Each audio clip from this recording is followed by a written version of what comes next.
Okay, we are now live. Hello, everyone. Hope you are all here. Hope everyone is well. Just gonna put the mic a bit higher. I think the sound was very low. Let me know, please, on the chat if everyone can listen to me correctly and if the sound is good.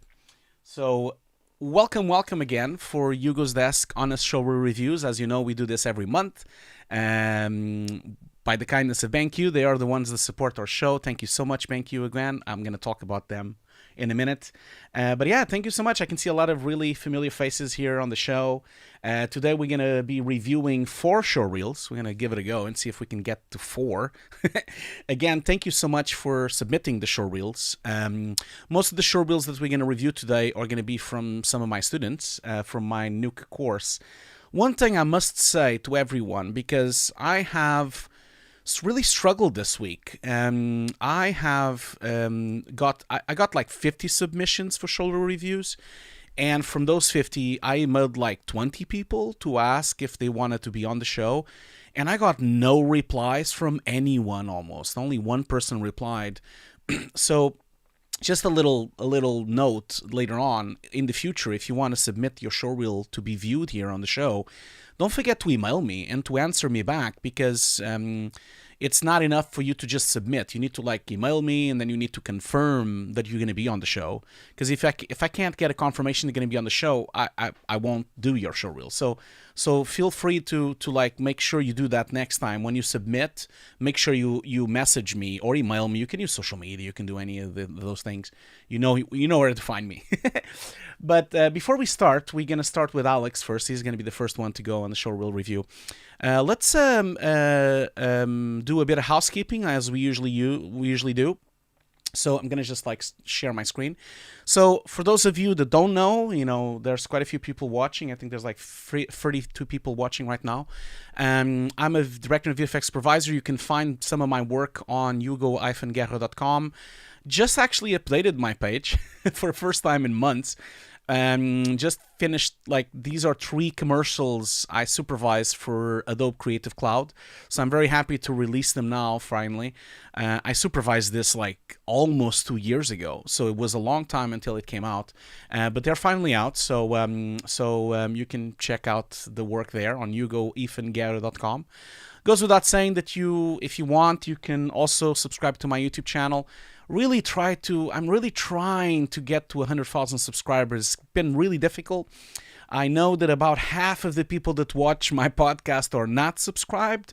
If you're not subscribed, consider subscribing. I don't bother anyone. The videos only drop like every 2 weeks, but it will really help my channel because I'll get a certification dot next to the name. I'll also get some extra support on YouTube as well. So if you like my channel, please consider subscribing it so that I can reach 100K before, So thank you so much, of course, to all my subscribers. Also, if you want, you can follow me on Twitter, Hugo Guerra. That's my main account. I also have a Hugo's Desk account, but follow me there. I'm also almost getting to 10,000 followers there, so that will also help my quest here. And by the way, I just wanted to mention that I just tweeted about Before and Afters magazine. Just wanted to show it that it's actually here, as you can see. So this just arrived today in the mail, actually. So this is my dear friend Ian Files. He's from the Before and Afters website. He does this wonderful magazine every month, and it just arrived today. And just wanted to mention to everyone, if anyone doesn't know, he does this monthly now, and it's available on Amazon. I'm not getting paid for doing this, by the way. He's not paying me to do this. I'm just like saying this because the magazine is outstanding. It's really amazing, and you should go and support, man. There's not a lot of people writing paper-based magazines and visual effects, so I really want everyone to go and support my dear friend Ian Files on Before and Afters. His magazine is astonishing, and it's a monthly affair now, so go and support him. You can find it on any Amazon worldwide, Going back to this thing. So also, don't forget, of course, the VFX Notes podcast with Ian Files, with my friend Ian Files. We've just delivered 42 episodes so far. The last one was Black Panther, Wakanda. Don't forget that if you become a Patreon, if you become one of my Patreons, we now have a new thing on Patreon. So if you become a Patreon at the lowest level, or more, of course, at £2 a month, you actually now get an exclusive episode every month. So we just recently made a live stream. This was a new episode of the VFX Notes podcast, which was about Megan. And this is called VFX Notes Plus. So it's a brand new podcast. It's live with the chat room. So we're actually talking with our Patreons and our YouTube members. So if you become a Patreon or if you become a YouTube member, you have access to this exclusive episode. And these episodes will never be available to the public. So they will only be available to Patreons or to members of YouTube. So feel free to check that out. If you enjoy our podcast, I'm pretty sure you're going to enjoy these extra live episodes. It's also really cool because we get to talk with everyone and we get to chat with everyone, which is nice. Also goes without saying, you can follow me on LinkedIn. I'm always open if you need some help or if you have something you want to ask. I'm a professional in the industry working for 20 years. If you have anything you want to ask, go for it. Ask that. Also you can connect to me. I already have about 20,000, more than 20,000 followers here. Just connect. I always accept everyone. I'm always happy to discuss and to talk with people here. So also have a Hugo's Desk page for the school. This is where you can become an alumni of my course. We have thousands of students, so you can become an alumni of the Hugo's Desk page, which is the school of Hugo's Desk. And of course, don't forget the lovely sponsor of this stream. We could not do this stream without BenQ. Where I already put an ad while we were waiting on the beginning of the stream. BenQ directly supports the channel. They directly support this stream. They are very supportive of my channel. They're very supportive of my initiatives in my videos, even when I'm very delayed. And just support BenQ as well. They're wonderful. They're amazing. And I really, really like the monitors they build. You can go to their website. You can also follow their amazing Instagram page called IQ Caller. You can also, of course, check out some of the collaborations they're doing with Pantone, because now if you buy a BenQ monitor, you actually get 1 free year of Pantone Connect Premium, which is great. Now, I wanted to just really quickly just showcase something. And this happened to be something that a lot of people asked about. And this has to do with my setup. It has to do with my studio. A lot of people asked me what kind of monitors I had and what kind of stuff I had in here on my studio. So I just wanted to share that real quick. This was not something that anyone asked me to do. It was just students and colleagues that messaged me on YouTube. So I just wanted to share that with all of you. So real quick before we do the review. So basically, sorry, pressing the wrong button here. Sorry about that. Fat fingers, that's always a problem.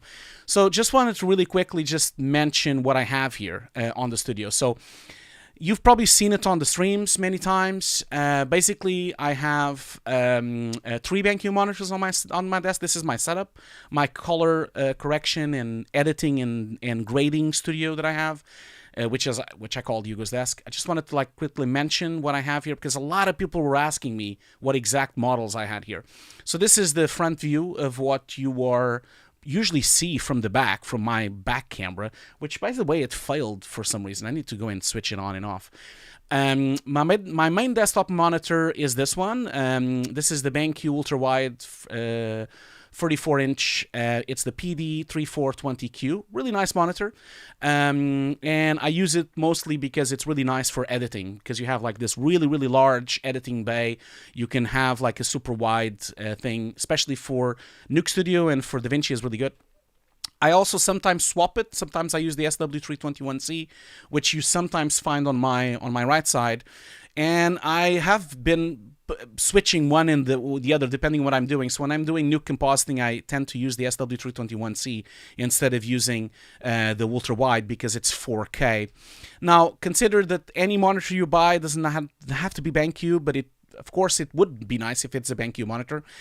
I always look for a monitor that is at least 10-bit or at least 8-bit FRC, 4K, SDR and HDR, at least 100% sRGB and Rexon 9, as many delivery profiles as possible, 90% or more of P3, and of course, goes without saying that having 10-bit monitors really helps with the dynamic range when you're doing something.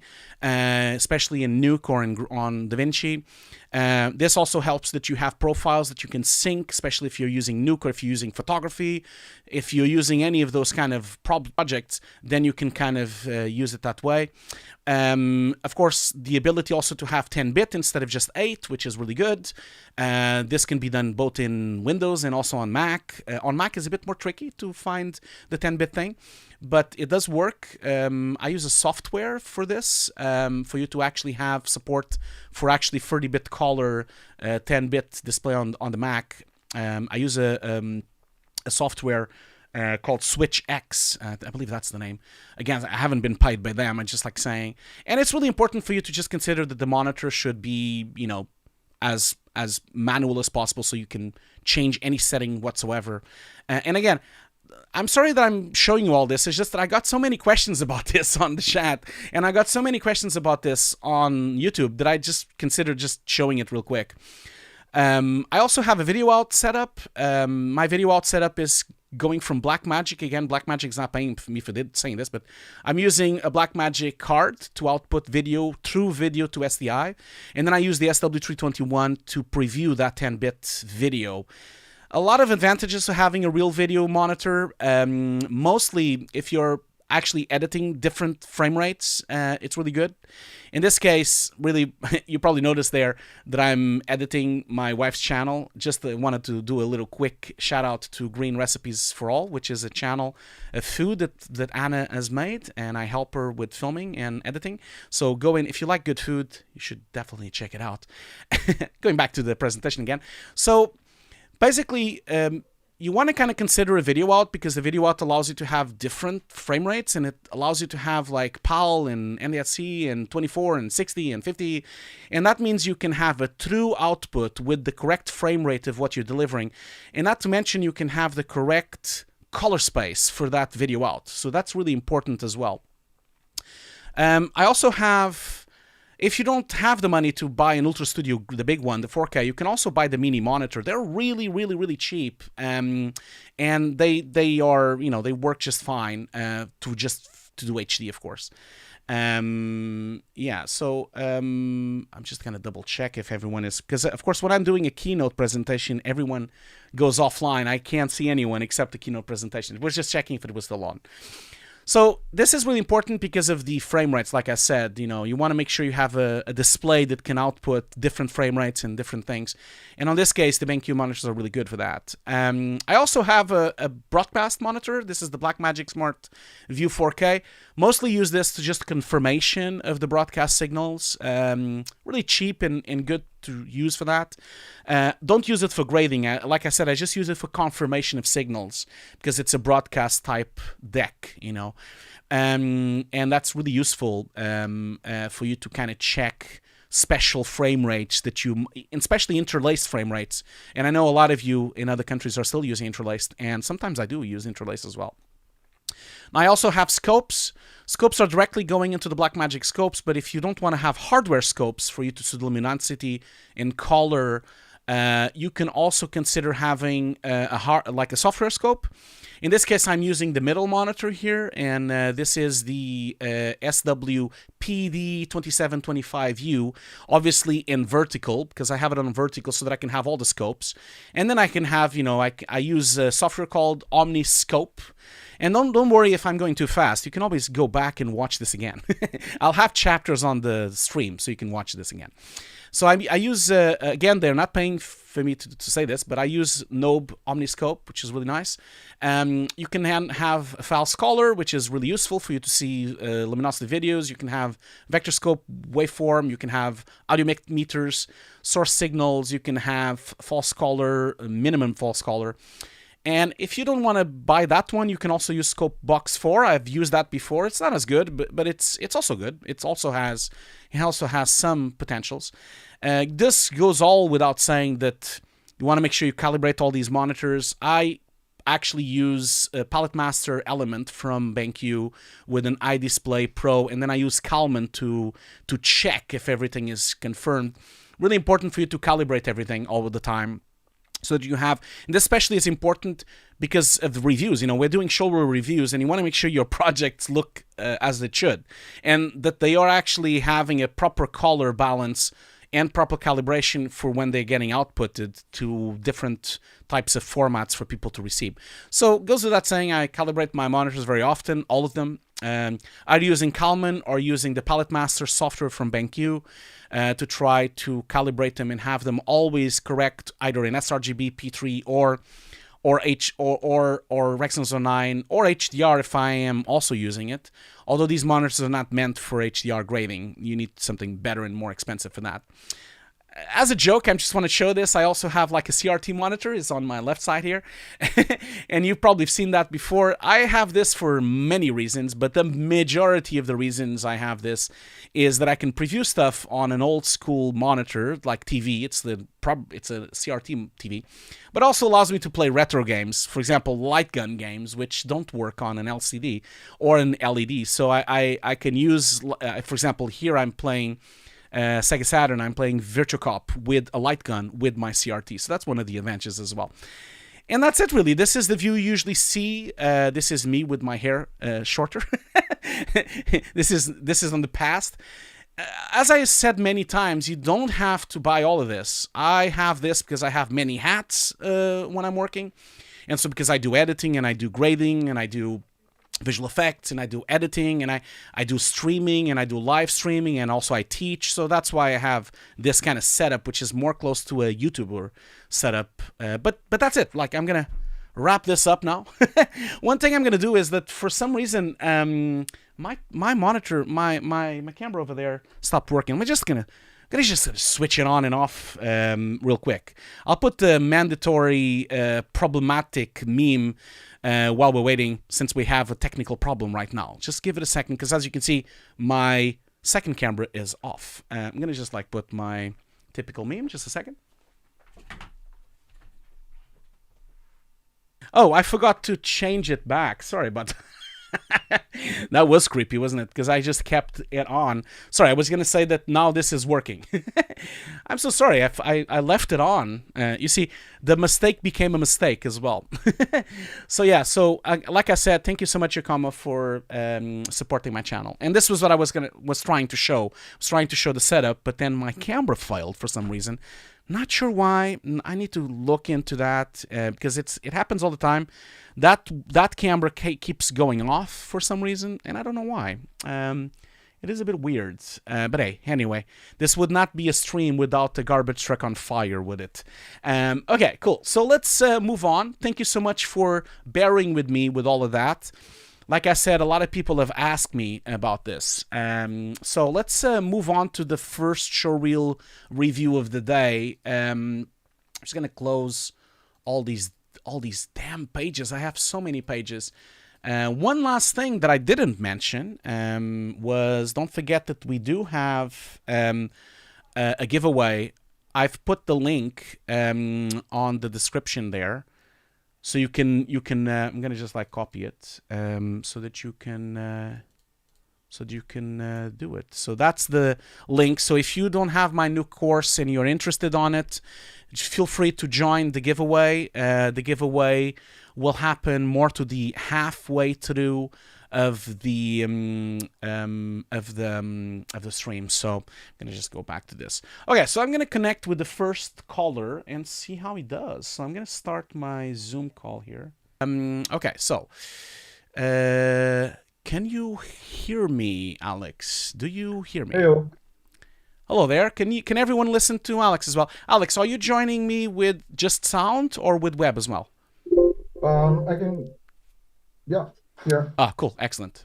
Excellent. Perfect. Just give me a second because I'm going to make sure everyone sees you as well. Okay, cool. Everyone is now seeing you as well. Okay, cool. Excellent. Thank you so much for joining, Alex. Thank you so much. It's been a while. You were supposed to join last time, but thank you so much for being here this time. And I was confused by the time zone thing. It was awful. It's not a problem. It's not a problem at all. So first of all, thank you so much for joining. Thank you so much for giving the time and also to share your showreel with the world.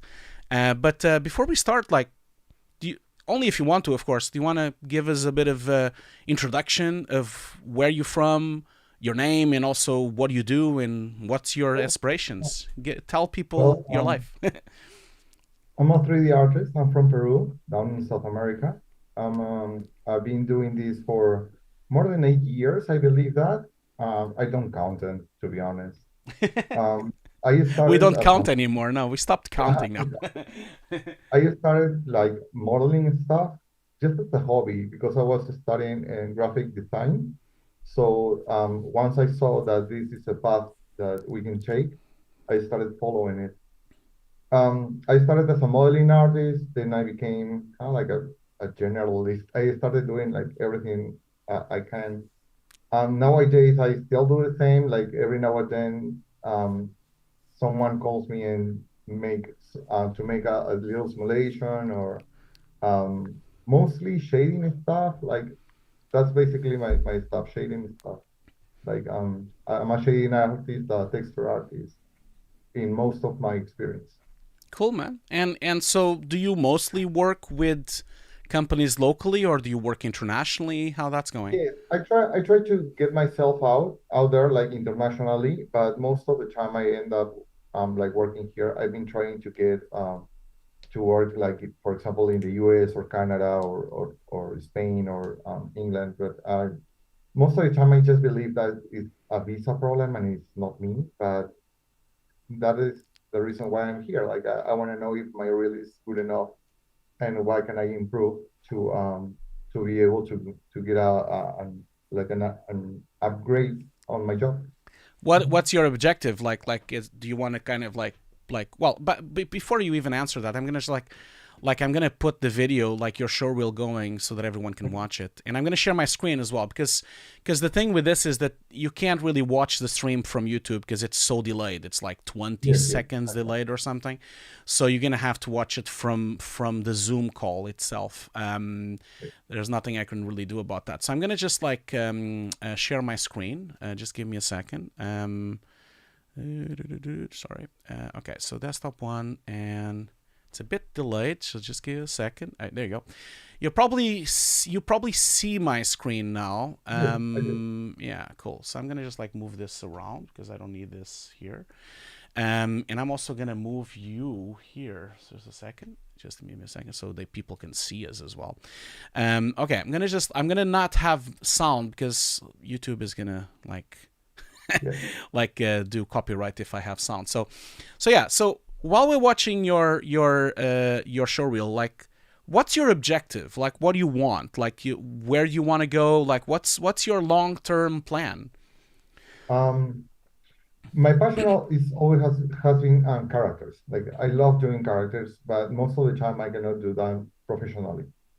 Um, that's what I tend to do, like in personal projects. I do characters like a lot, but what I like to do, to be honest, is like being involved in like 3 or 4 movies, like, but wherever they do research, like for example, Lego movie, they needed to do like some research for the Legos, right? For the Lego stuff and how to build the pieces and all the structures. Those kind of movies I'm very interested in. Like I know there's a pipeline different than everything else that I would like to test my skills on. That's it. That's basically it. So wherever I want like if I can improve myself on my skills, like by also learn a lot of stuff, that will be great. Most Yeah. of my time, I just want to learn new things. That's it. I've noticed that there's a majority of your show reel is mostly tends to be animated to the animation level. Yes. Is that really? Have you ever experienced on doing more realistic things, or are you interested, or are you just interested on animation and this kind of style? Well, this demo reel was a completion of my works previous um, from 2022. That year, I worked in a small studio that was doing like real stuff, like CG, and I kind of like experienced for the first time like comping into real video and stuff like that. Like I didn't knew Nuke at all, so I had to learn like very quick. But most of the time, since I didn't knew how to use the tool, my shots kind of like end up on another artist's desk. And but I'd love to be a part of.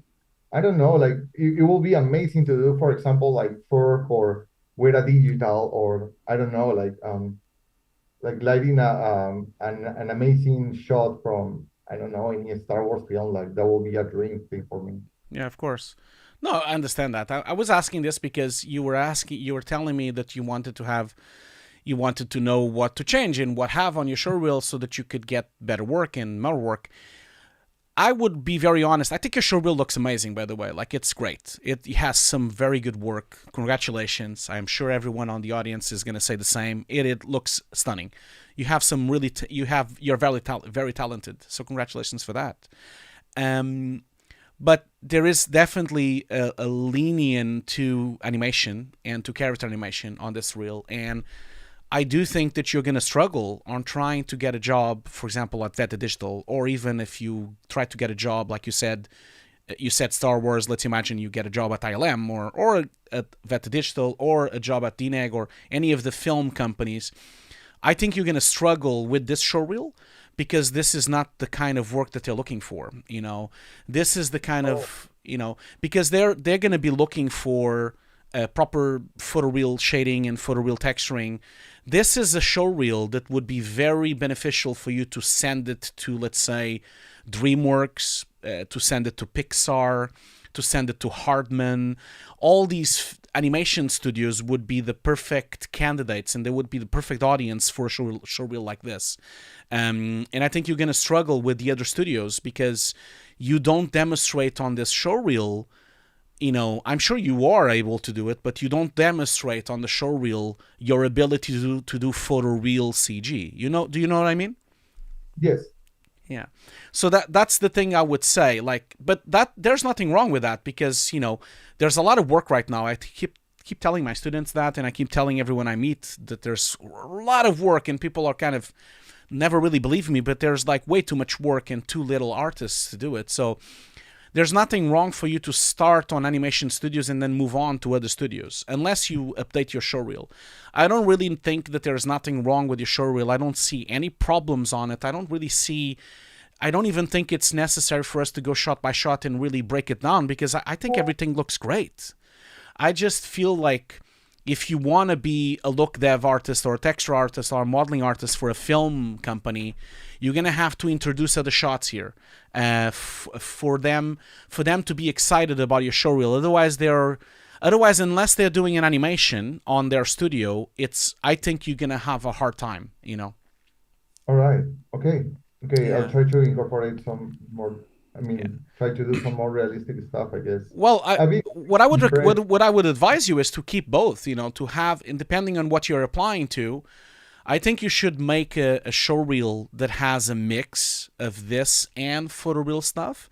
And I also still think you should keep this showreel alive because you could always send both to them, or you can send it depending on the company that you're sending. It's always better to showcase to a company that you can do a lot of things because when they're doing downturning or when they don't have a lot of work, if a person does a lot of things, their chances of staying on the company are much greater because they can do more things, Like imagine if a studio is doing downsizing because they lost the bid for the next Star Wars, but maybe they still have work on animation, or they have work on a TV show, or they have work on something that might fit your showreel,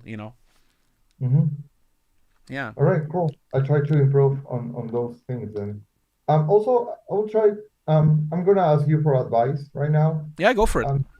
A lot of tools that are coming out right now. Like, for example, last year, just Unreal 5 came out, and it's a huge deal. Same for Houdini. I know Houdini's been out for a lot of time now. And since my actual, my experience has been using those tools, I would like to incorporate one of those into my, right now, like the stuff that I do. Like, for example, the real-time rendering of Unreal is amazing. And I believe it's a game changer. I don't know how much like rendering, like classical rendering, like using V-Ray, Redshift, Renderman, whatever, is going to be necessary like in a couple of years because I don't. What I'm trying to get from you right now is what software would you recommend is the next step to learn? Yeah. No, I completely get your question. I get that question a lot. One thing before I answer your question, and don't worry that I won't forget it. When I'm saying to you to do more photorealism on your showreel, please don't think that I really think your showreel is great, and there's nothing wrong with having this showreel, and that has to do with the only reason I'm saying this is because you've mentioned that you wanted to do other types of productions. Right now, when I look at your showreel, I see a person that loves animation, loves character animation, and would be very suited to those studios. That was why I said that. There's no reason, like, if you don't like to do photoreal stuff, you don't have to. You can just do this. There's plenty of work out there for this type of work as well. And because it looks really good. So just wanted to make sure that you mentioned that, because I don't want you to think that, oh, my showreel is wrong and I need to change it. No, I'm just mentioning that if you want to get a job like that, you'll need to change it. That's why.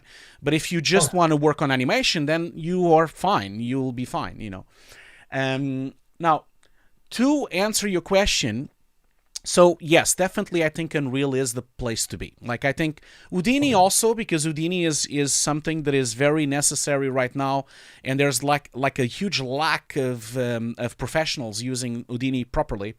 The same goes for Unreal as well, because most of the Unreal artists came from games, and only now visual effects artists are actually going into Unreal. So there's a bit of a problem right now. There's not enough artists, like talented and professional people working on these softwares. Now, to answer your question about, I get asked that a lot, like, oh, should I just do Unreal because all the offline renders will be dead in a few years, like V-Ray and Arnold and Redshift, they'll be dead in a couple of years.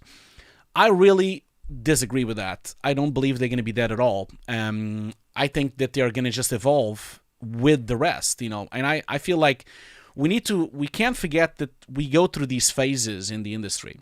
I've been around for a long time. I've been working since 98, and I've seen a lot of things happen, come and go. The same way that we swapped from SD to HD and then from HD to 4K, don't forget that, yes, Unreal is now looking amazing, real-time ray tracing, all those things, but it has limitations. You can really, you can barely scratch the surface in 4K. It's going to be difficult for you to have 8K, 12K, 16K. On that sense, the offline renders can still do better in that sense, because they can still do infinite resolution if you need to, depending on how much VRAM you have and how much memory you have on the computer. So I think the same way Unreal is evolving, you also have the offline renders also evolving. They will also continue to become even more real and even more realistic and more resolutions. And just like Redshift, have a combination of both. Redshift is offline, but it's also GPU accelerated. So there's like a merging of both. I really think that right now Unreal is the place to learn for sure, but don't disregard the other render engines because they are also always evolving. And we will still live in a world where we'll have offline rendering and online rendering, depending on the project. And I feel sometimes we'll have a merger of both. Just give an example, the last Matrix film, mostly it's done in offline rendering, but then it has a few shots in Unreal as background renders. You'll see a lot of that coming up. You'll see a lot of mixed renders in a shot where you have sections in Unreal, sections in Houdini, sections in Mantra, sections in Redshift, and then they all come together in compositing. That will definitely be the future because it won't just be replaced. There's no way a software replaces everything. That's the thing I want everyone to understand, because there's no company in the world that is going to depend on just one software. First of all, it's dangerous because you can't just have one software, because if that software fails or if that software becomes a problem, there's a huge issue on the company. But also, like, you need to understand that, or the artists that you hire, all the freelancers and everyone that you hire, they know all the other softwares and they might not know Unreal. So the company is looking for pure knowledge. They're looking for an artist. They're not looking for someone pushing buttons. So if that artist is good in Modo, they're gonna hire him anyway. If that artist is good in Arnold, they don't care. They'll use him anyway. So that's the thing. Most of the companies that I've worked for have every software. They use everything. It depends on, obviously they have a main package for lighting and rendering, but if there's other things going around, they'll use it as well. So don't be that impressed by what Unreal marketing is trying to tell everyone. Like it is a little bit of marketing really from their side. Impressive. Yeah, so that's kind of what I wanted to say. Do you know what I mean? Mm-hmm. Yes, Yeah. I do. Thank you. By No the way, problem. I was kind of like in doubt. No problem. I mean, like I said, I don't really have anything to point out on your showreel. I think your showreel looks great. Like I don't have any mistakes or any problems or any issues that I think you should fix. They all have a very similar style. They all fit into that style. I don't really think there's any issues whatsoever here. Maybe perhaps I would say that the animation fails a little bit, but the animation has nothing to do with you. It's not really your problem. The animation, especially on these Disney characters, it's a bit lackluster. It's a shame that it's not a bit better. But like that's really it. I think everything else, it fits the style and it fits everything else. So I don't really have much to say about it. I don't think you have any issues on your showreel whatsoever. Thank So you. yeah, no problem. I'm Thank gonna you. I'm gonna To be honest, I was kind of like really in doubt of myself. So, Why? Well, like tell me a bit about that. Like what shot were you a bit worried about? Like tell me that we can go to that like because all of them.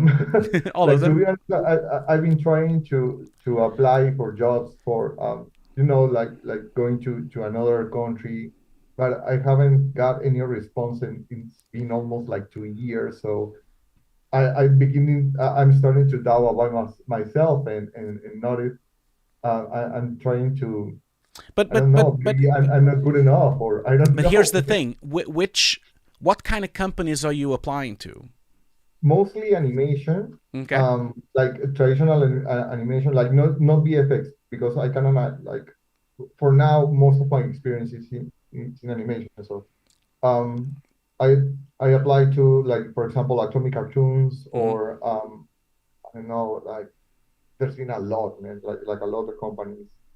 Mm-hmm. Uh, like every time I apply, I kind of like get my hopes up. And do But you get any reply? most of the time it's just no reply at all, or your it's not that your skill are not match. It's like, we're not continuing with your application, something like But that. but is this like I'm trying to understand why that's happening? Like, is this because it's from another country and you would require to have a visa, or is that the issue Yeah, you think? I think that's a visa problem. Yeah, It's a visa problem most of the because time. that is a big problem. Even here in London, even here in the United States, it's a huge problem. Even when they get very talented people, it's very difficult for them to go through the process because there's so much competition. Yeah. They'll find people that don't need the visas. So and I know it's hard to think about it because we kind of think, oh, now remote work came and revolutionized everything, and why can't I do remote work? Well, the problem is that what people don't understand is that remote work still depends on location. You can't really be that far away from the company because you're remoting to the company. And so if you are on another continent or somewhere else, it's going to be too far, too laggy. The same way when you play a video game, you can't play Call of Duty in Yeah. Europe against someone in the United States. You can't. It doesn't work, because it's too laggy. So usually they prefer for people to be in the same country, or at least nearby, at least on the country next to it or something. So you're going to struggle with that for sure. I think that is going to be a struggle. And also, like, I would say also that perhaps you want to, I'm going to share my screen again because, sorry, I took it off because we were talking for so long that I kind of felt that maybe we should have our faces again, but I'm going to just like put the showreel again. Sorry. So one thing I would say regarding your showreel is that, if anything, I think your showreel has too many shots. if you think about it. Okay. Yeah, it does, because you think about it. It's 2 minutes and a half. It's fine. 2 minutes and 15 seconds is fine. But you see, the first shot, for example, this is a nice shot. I really like it. It's very current because it's a show that is right now. Looks really cute. Texturing, lighting, and shading looks really nice. I really like your other shot, the sunset shot. And I like the way you're showcasing it. And, you know, obviously compositing wise, it has a bit to be desired. It could be better in terms of compositing. In terms of grading, could be better, but that's not your problem because you're not comping it. You're not a compositor, so it doesn't matter. So this is a really nice shot, and I definitely think it should stay here. When you go into this Disney character thing, I'm not so sure because this doesn't look as good as the first thing you showed. The first, no, it doesn't, because the issue with this is that the animation is a bit awkward, and then the shading and lighting is like, okay, it tries to be real, but it also tries to be cartoonish, and it kind of like loses its mark. If you look at the characters themselves, they look like fluffy dolls, but they don't really go beyond the more realistic fluffy doll. You know, if you look at, for example, Toy Story 3 or Toy Story 4, and you look at how photoreal they become, although they're toys, you know, these characters are too clean. Now, when you show this frame that I have on screen right now, this actually looks better because it looks more realistic. But when they are actually in the environments, you kind of lose that quality. You're losing some of the realistic quality, and I think it has to do because they're in the real world. And whenever you see them on the real world, there's a disconnection. So that's why I kind of feel these shots shouldn't be here. I think they are bringing your showreel down. They are good, but they're bringing your showreel down. They don't look as good as the rest, you know. Okay. Now, the frame itself, I think it looks great because it looks more realistic. Maybe perhaps don't put gray on the background. Maybe try to put black or something a bit like nicer. And then as we move on to your showreel, but again, anything you can do to make this as realistic as possible. Look at, especially, I think the reference is really Toy Story 4, of how materials look photoreal, but the characters still look cute, you know? So anything you can do to break up the tissue and the material to make it look more uneven or more realistic, you go for it, because that will help it a lot, you know. And then you go back to the characters again. I think you spend too much time with these. Even if you want to keep it, at least keep less of it, you know. Then you go to the vegetation environment, which I think is really nice. I don't think there's anything wrong with this, so I think you can keep it. I'm not so sure you need the breakdown, though. Like, I feel like there's no need for me to see. I'm just saying this because this is not a very pretty image. And I think it's might as well you just show the shot itself, because they'll get what it is. It's written there.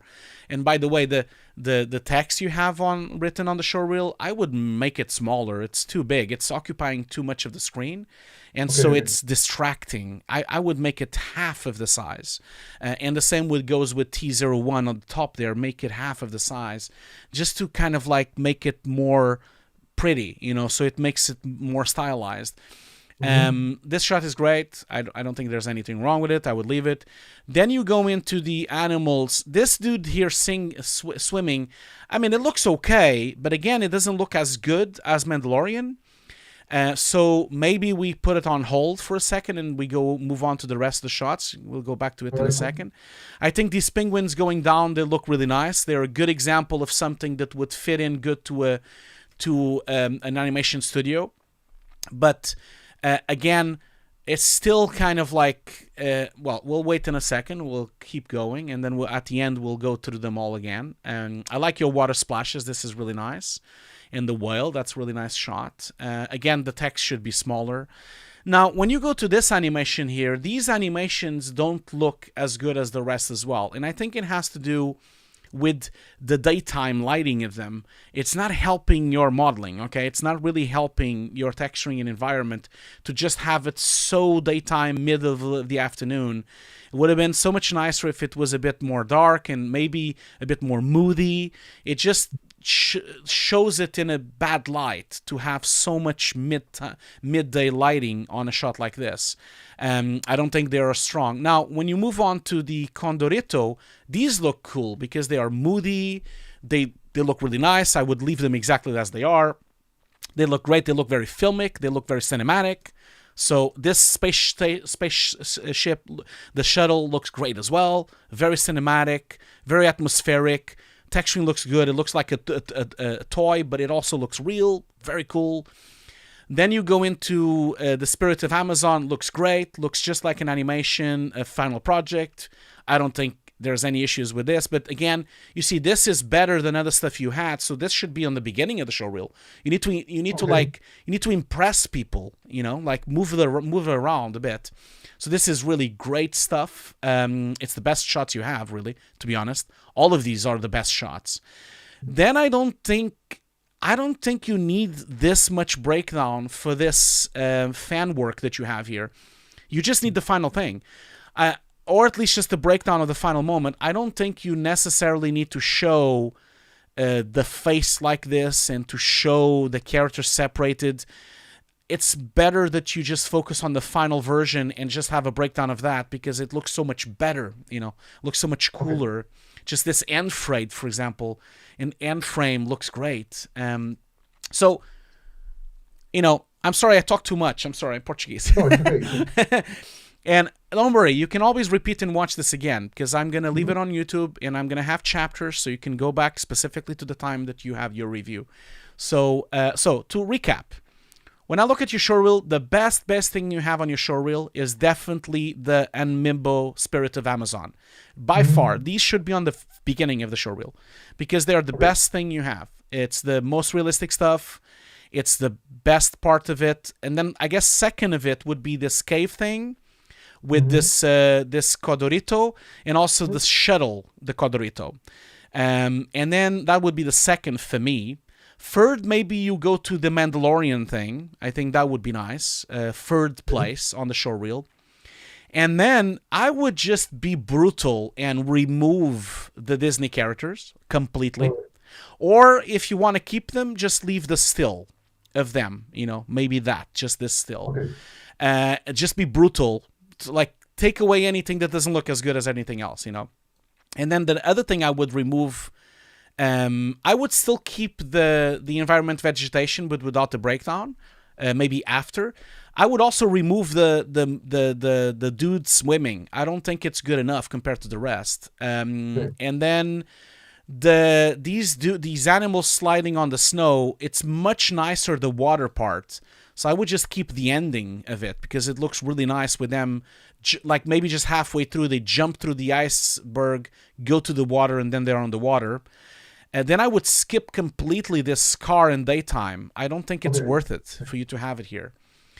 And with that kind of notes, you're going to have a much more concise showreel, 1.5 minutes, and you start with your best work. That's what you want to do.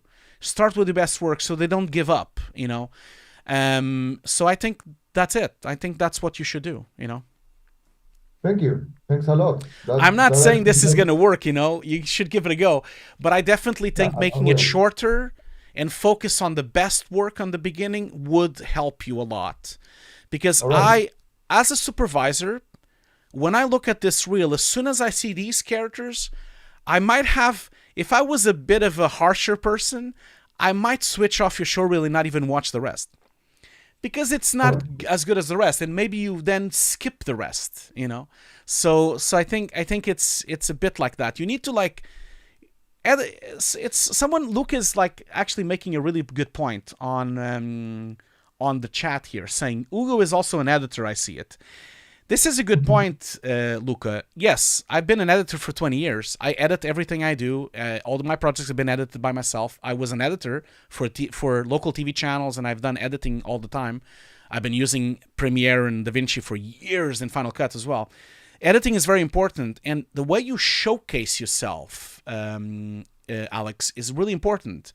You need to be concise, short, and to the point. So start with your best work, have less work on the reel, and have it shorter. I definitely think that's a better way to showcase. And then all these texts need to be half of the size so that they look more pretty, so that they look more polished. You know what I mean? Okay. Yeah. That's it, really. Thanks a lot, man. Thanks a lot. No problem. That actually really helps. No problem. I'm sorry if it was too much and if it was maybe a bit harsh. Or I hope it wasn't.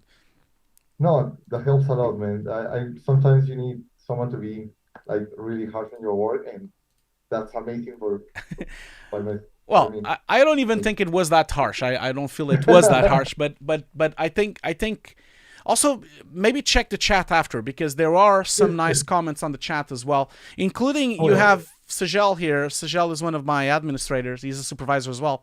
He's actually wants you to be in touch. Apparently, Oh, cool. I yeah, write him. yeah, I'm gonna write check to on it. him. I don't know what is up there, but maybe maybe he has something that he has in mind, or maybe he has a project. I don't know. All right, cool. Amazing. Thank you. Thanks a lot. No problem. So, Alex, do you have anything else that you want to discuss, or are we good for to go? I'm just gonna say thanks a lot for this session, and hopefully in the future, I will show another reel. Of course, no, yeah, Right? you're always welcome. You know where Thank to you. find me on Discord. Just contact Mhm. me, send over. We've also done that on the show here. We've had people come back and show the reel again, with the introduction of new stuff. And yeah, Mhm. don't lose hope.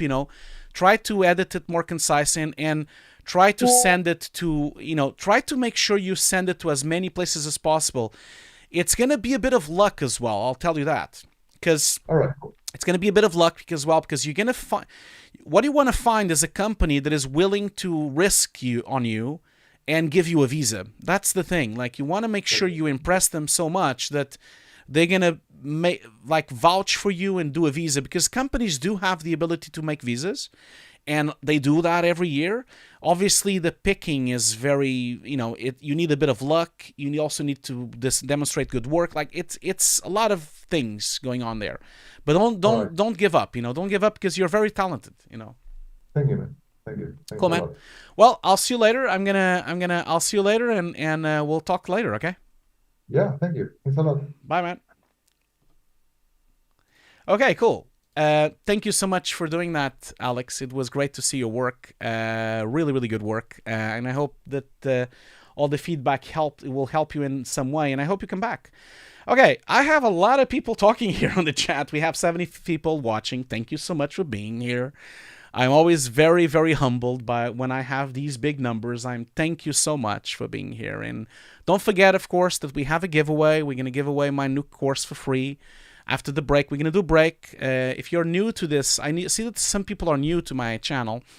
If you're new to this, like I always do a 10-minute break. I do a responsible stream here. Once we hit an hour, and we've reached an hour now, we've been on for 57 minutes, we always do a break, 10-minute break. I want you all to go and stretch your legs. Put a timer on your phone. I'm going to do a timer here on my side as well. Make sure you drink a lot of water. Make sure you rest your eyes a little bit, and make sure you move around to get some blood flowing on your legs, okay? So I'll see you very soon. I'll be back in exactly 10 minutes. I hope to see you very soon.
Okay, we are back again. I know this is a bit long today, but we have two more contestants going. One show reel, one which will be a complete show reel, and then the last student will be just one shot, I believe. So it'll be a bit shorter. But before we go in to the next show reel review, just wanted to do the first giveaway. Let's do this. Like I've already posted on the chat, the link. Hopefully you already have done that, already have checked. I think we have 97 people that have logged in for the giveaway. So let's just do the giveaway and see how that goes. Let's see here. So I'm gonna just like go in here and roll the dice. So good luck everyone. This is for my Nuke course. I'm gonna do two rolls. I'm gonna do one roll now and one at the end. So let's see who's the winner. Hopefully they're here.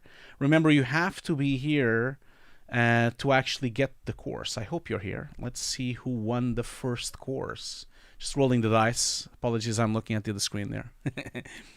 And in the meantime, again, thank you so much for all the love and kindness you're giving me on the chat. Thank you so much. People seem to have been really enjoying the conversation in the chat, and people seem to really enjoy Bel's showreel and also the work that he's done. So that was cool. Thank you so much for joining all of us, really. Okay, cool. I have a winner here. So let's see here. The first winner, let's see here. The first one, so let's see. The winner is... Okay, I'm sure I'm gonna mispronounce this wrong, but I hope I'm not. So the winner is Karina Hurchenko. I think that's how I pronounce that. Karina Hurchenko. I hope you're here. Not sure if you are or not. Like, I hope so. I'll give you a few minutes to kind of like pop up on the chat. And anyway, congratulations for winning the course. You are actually logging in from Portugal. Congratulations from Povo do Varzim. That's nice. So Karina, are you here? Let's just wait a few minutes.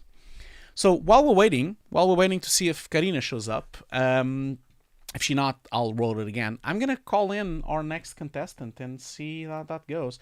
Just gonna like turn on. So give them a few minutes to pop up. Recording in progress. Recording stopped. I'm just gonna like connect here, see if they show up or not. While we're waiting, I'm going to like bring in Jonas. Okay, so I have Jonas here to join. Let's see here. Okay, are you here? Are you here? Can you hear me? Can you hear me? Hello? Yep. Hello, can you hear me? Yeah, I can hear you. Do you have just a mic or a webcam? Yeah, just a mic. It's a PC. I built it, and I don't have my Mac with me.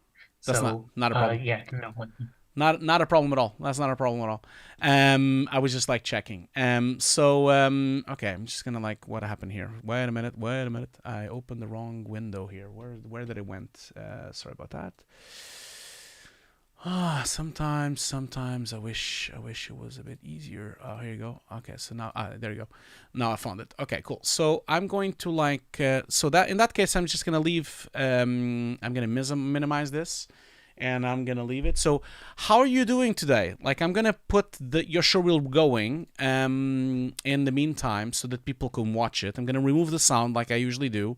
I want to be striked by YouTube. So let's just check it out. Let's see here. Okay, cool. So Jonas, tell us a little bit about yourself. People are watching already the showreel. Tell us a little bit about yourself. How's it? Where are you from? Like, what do you do? Only if you want to, of course. But what's your objective with the showreel? Yeah. Well, this is my second time doing a showreel. Well, I want to say thanks for last time. It was in 2021 that we did a showreel. It was just for paint and cleanup, basically. And I got a job like right after that. So I think your review really helped me with that. And so I went to school for visual effects compositing. I graduated in 2021, and then I got a job at a company we did mostly cleanup for episodic and feature film. Um, um, so yeah, that's where I'm at now. And so where are you? Which country are you calling from right now? Right now I'm in Brazil. Cool. Yeah, just visiting though. I'm working remote right now, so Cool, excellent. But where do you usually work from? LA. LA. Okay, cool. Well, that's good. You swapped sunny by sunny. That's good. You Yeah, went from yeah, Brazil to LA. That's nice. Well, that's cool, man. Brazil is representing today. It's second Brazilian on the show. This was yeah, not. It wasn't planned. yeah. I really liked Bell's. Yeah, it was.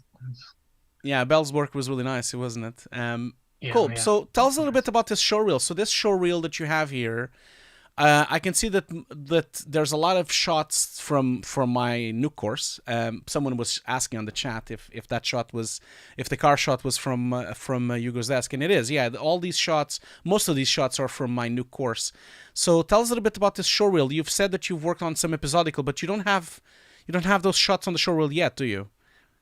No, well, because I basically just want something to showcase more CG and compositing because I have a lot of, like probably thousands of shots for just like cleanup um but I haven't really touched on any like real compositing like CG and so that's what I'm trying to kind of do with this reel is Okay. And I think you've accomplished that for sure. And so have you sent this showreel already, or are you already sending it over, or are you still working on it? How's this going? no, yeah, I've sent it out a couple places. I've just completed like the car shot was actually pretty challenging to get the people and everything on like get the particles working right. Oh yeah. And I know what you mean. I'm gonna put that shot on the screen so people can see it. I know exactly what you mean because I'm doing that right now. I'm doing a workshop for the course with this shot, and it's not easy at all. No, it's not easy at all. I'm gonna share my screen. Okay, I'm gonna share my screen because I'm gonna just share my screen so that you can see what I'm up to, and so that you can actually watch live. Okay, I'm gonna do that.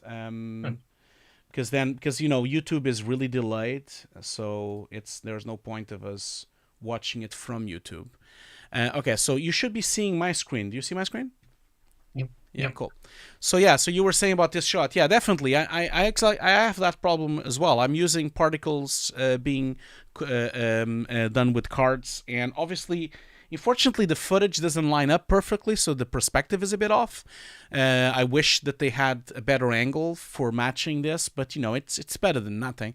But the particle system is really, really, really finicky in Nuke, so it was really hard for me to also do that on the workshop I'm creating right now. But I think you did a really good job. I think it's looking really good. So if anything, I would say is that there's something that I would say that you have a little bit too much when I look at this shot, and I hope you don't mind saying this, but I feel that your depth of field is a bit too shallow. Right now, you have too much defocusing on the people on the background. And I'm saying this because usually when you have a lens like this, a wide lens, it's normally that you don't have so much depth of field, so much defocusing going on there. It's a bit too extreme. And I know you're focusing on the cars, but the problem here, visually, is that because the cars are motion blurred, your eyes feel like there's something wrong. I feel like you should have it a bit sharper and maybe begin with more depth of field. So for example, when you begin the crash zoom, I feel it probably would have worked better if you had the people more sharp and maybe the fence and the grid a little defocus. And then as you crash zoom, it goes a bit more in focus, so that you see a bit more. Because at the moment, I think your compositing is really nice and the atmospherics are really nice, but I think it's looking a bit muddy. It's looking a bit too blurry, Okay. That would be what I would say. I think your eyes are kind of lost a bit with so much blur going on. And the other thing as well that I noticed right away was that somehow it seems to me that you have some kind of black edge going on here.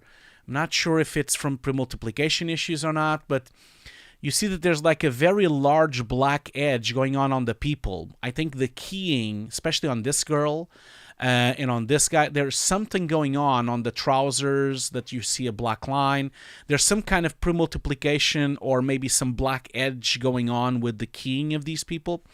And I know how hard it is because this piece of footage from Action VFX, it's not the best key that they've made, but I think you can definitely massage that with some edge extension or some edge blurring, especially edge extension so you can cut the edge a bit and erode a bit that edge,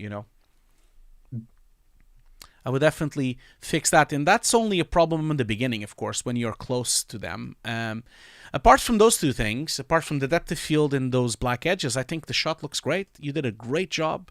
I like the way you've comped it together and the way you've composed the whole thing and balanced the whole thing. It's really very minor gripes that I have here. I think you did a great job. Cool. Now, going back to your shot, tell us a little bit how was it to do the second shot? Because this is a very difficult shot as well, the cleanup of the station. How was that for you? Oh yeah. Oh man. Yeah, it was I actually got almost all the way through. It was like a solid day and a half, 2 days of just paint out, and then I accidentally deleted the paint node, and then closed out, and then Oh man. Went back in and opened up an autosave file, and I had to start all over. But yeah, it was pretty tough. But this is what I do on a day-to-day basis. So for me, it's very good. It's very good work. I have nothing to say. It's exquisite cleanup. This was in purpose, of course. We shot this in purpose for it to be a hard job to clean up. If anything, I wish I would have shot it with a moving camera, so it would be even more difficult. But this was an exercise I did in Sweden when I was there with my students, and we shot it in purpose for it to be a cleanup job. And you did an astonishing job. I think it looks great. Congratulations. And then you did a really good job with the train coming in. I like your depth of field, the see-through to the windows. It's looking great, man. Very, very good work. Cool. Yeah, so, okay, cool. That's a great shot. And then you did the mirror shot, the horror shot that I have here from Oak Lake's trailer. I think you did an amazing job there as well. The only thing I would just comment on is that somehow I feel that your, the glass break, the breaking on the glass on the mirror looks a little bit too sharp to me. I feel like the entire mirror is slightly blurred, and so you need to kind of match that blurriness that is going on the edge of the frame also be applied slightly into that crack. So I think it just needs a little bit, maybe just the 0.5 of blur or 1 of blur. Something needs to be added just so it's a bit softer. That's the only thing I would say. I think the job is really well made. I love the way that you've made the displacements on the glass. The whole thing looks great. The cockroaches, the whole comp looks great. It's really just the sharpness of that shards, of the breakup, and yet needs a little bit blur. That's the only thing I would comment. Okay. Oh, cool. So I feel like if you want to like a reference, like if you look at the blurriness that is happening on the side framing of the wood, of the mirror, that would be a good reference. If you blur it as much as that, I think you would be fine, because if you zoom in, you can kind of see that it's a little bit more blurred, and she is a bit more blurred as well. So it just needs a little tiny. You already have a little bit there, but it just needs a little bit more.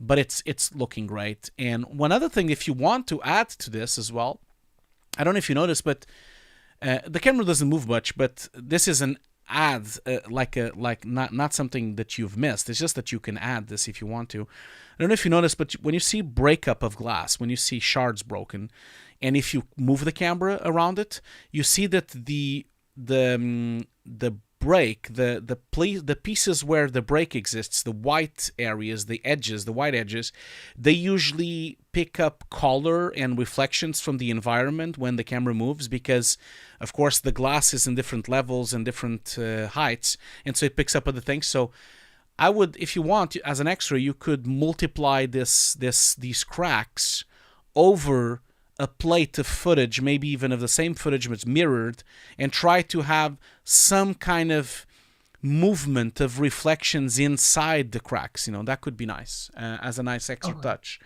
But that's an extra thing. And these are the kind of things that if you have the time, you go and do.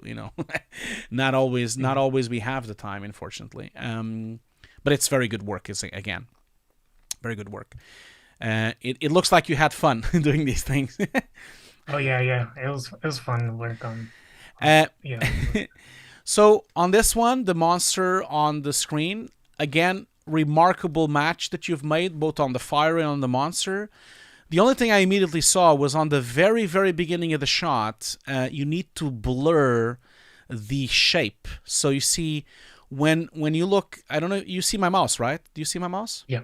So you see here, this edge of the rotoscope that is rotoscoping this dude in front. This is one of my students. Rotoscoping one of my students in front of the monster. This is too sharp. And you need to kind of blur it more because there's a rack defocus happening on the lens. So you need to animate that shape so that it's more blurred on the beginning and then it goes to sharpness. I think once you're here, it's all good. It's only the beginning that is too sharp, You just have to add a depth, like a defocus node to that edge, especially this area here, so that it's animated, so that it defocuses a lot on the beginning and then it animates with the rank. And then the rest is fine. The edges on the rest are great and everything else looks great. I think the integration, the fire, him there, looks great as well. I like the way, and the vapor on the mouth, everything is working really well. My only gripe was really that edge on the beginning, Okay. Cool. It's very good work. It's very creepy. This is all done by my students. Both the CG was done by my students, and they are actors on the thing. Again, this was an exercise I did with my students in Campus I-12, which was a Swedish school I used to teach. By the way, I have my shirt of Campus I-12 on my seat here. I only noticed that actually now, because I had it here. It wasn't on purpose, but this is the shirt, the red hoodie that I usually have on Campus I-12. And it's funny that it showed up like a class that I did with them here. But yeah. Were they all compositing or? Yeah, it was all compositing. The model was really good. No, yeah, we had CG and compositing, so I would teach both. So it was a school that is closed now, unfortunately. But there were about 40 people in CG and 40 people in comp. It was like 80 students in total or something. And so what we did there, every year we would have a final project where we would do everything. We would model, track, sculpt, edit, comp, and we would split up the whole class like a company and do the whole thing. And we did 3 projects like this. We did a short film called The Fields, which was years ago, and then we did another short film which was Oak Lake, which I haven't finished yet, and then we did this trailer, which is a fictional trailer for a concept trailer as well. So we used to do this every year. We used to do like a massive project where 70 people would work on the project, and we would have a rigger, we would have an animator, we would have a texture. So all the students, depending on what they like and prefer, they would split up in teams and work on their departments. And then some students would become heads of departments, and we would operate the whole thing like it was a company. We even had like a budget, although it was like a fake budget, but we had a budget and everything. It was a really cool project we used to do at the school. Yeah. And all these shots are from that project. This one as well, the guy on the train as well, the CG train, and then him. We filmed in blue screen, in green screen. You know, he's one of my students as well. Yeah. I wish I would do this again, but unfortunately, I don't have a physical school anymore, so it's not as easy. It's not as easy to kind of gather with people and do exercises like this. But maybe someday, you know, I'll go back to it.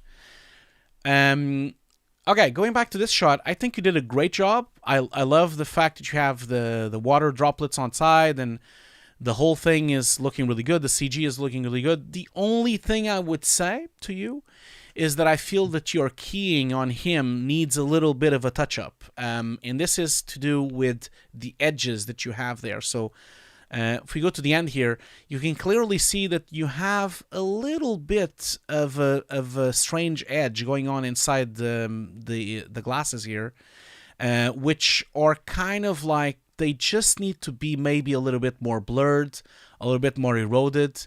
And the same happens on this side as well. I just feel it's really tiny, really small, and it's mostly visible when he walks out of frame. So not happening when he's static on the beginning, but when he moves to the side here, you can kind of see that we have.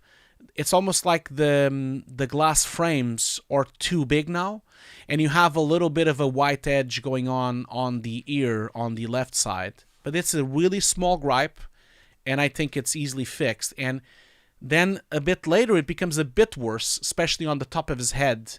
You can kind of see that there's a little bit of a fringe white edge there that needs to be kind of like collar edged. Like you basically can use an edge extend node in Nuke and cut the edge and then basically recover that edge with some color. I think that's the only thing that I would say that is wrong there. It's basically the skull and the glass, but it's only when he moves out of the frame. So it's the end of the shot, you know.